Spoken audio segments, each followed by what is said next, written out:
स्वागत है आपका हमारे YouTube चैनल आवाज़े अदनान पर। उम्मीद करता हूं आप सब बहुत अच्छे होंगे।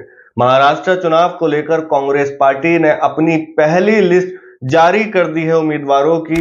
उनमें कितने मुस्लिम उम्मीदवारों को टिकट दिया है वो मैं आपको बताऊंगा आज। आप जानते हैं कि महाराष्ट्र में चुनाव चल रहा है और सारी पार्टियां जोरों शोरों से चुनाव की तैयारियों में लगी हुई हैं। मुकाबला एक तरफ एमवीए का है तो एक तरफ महायुक्ति का है।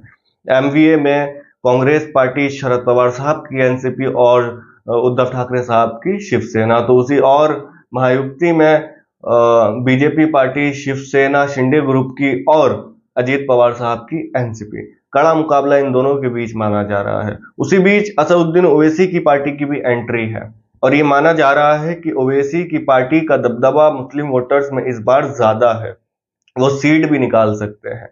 तो इसी और कांग्रेस पार्टी एनसीपी शरद पवार साहब वाली और शिवसेना उद्धव ठाकरे साहब वाली का ये जोर है और मानना है कि अगर हमें चुनाव जीतना है तो कहीं ना कहीं मुसलमान वोटर्स को अपनी तरफ करना भी होगा।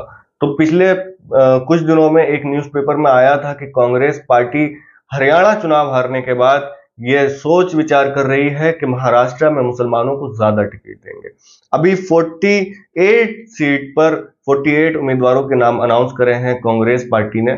उसमें से 3 सीटों पर 3 मुसलमान को टिकट दिया है। सबसे पहली सीट है मीरा भयंडर, वहां से दिया है सैयद मुजफ्फर हुसैन साहब को टिकट। दूसरी है मलाड वेस्ट, वहां से दिया है असलम आर शेख साहब को। तीसरी है मुमरा देवी अमीन पटेल साहब को।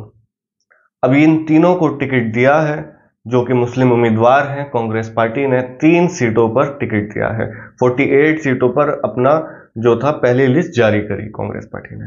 आपको मैं बता दूं कि 2019 में 56% लोकसभा के इलेक्शन में 56% मुसलमानों ने महाराष्ट्र के अंदर कांग्रेस पार्टी को वोट दिया था और 2019 में 11 टिकट कांग्रेस पार्टी ने दिए थे विधानसभा चुनाव के।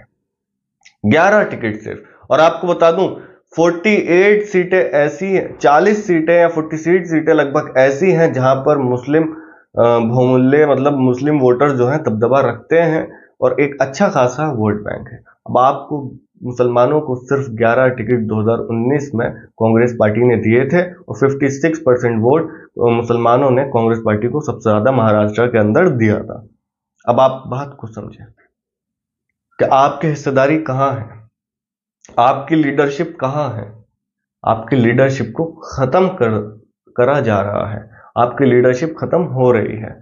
2024 का लोकसभा इलेक्शन उठाकर देख लें आप। एमबीए महाविकास आघाड़ी एक भी टिकट मुसलमानों को नहीं दिया। चलो हम किसी से नहीं उम्मीद करते, लेकिन कांग्रेस पार्टी को तो दे देना चाहिए था ना। कांग्रेस पार्टी ने भी नहीं दिया लोकसभा का टिकट। ऑल इंडिया मजलिस इत्तेहादुल मुस्लिमीन के जो कैंडिडेट थे इम्तियाज जलील साहब औरंगाबाद से, उनको हराने में सब जुट गए थे। जी ये सच बात है। असदुद्दीन ओवैसी साहब ने, ये मैं अपनी तरफ से नहीं कह रहा, असदुद्दीन ओवैसी साहब ने अपनी स्पीच में कहा है कि इम्तियाज जलील साहब को सब हराने में लग गए थे। तो अब आप लोग मुझे कमेंट करके बताएं आप किसके साथ हैं।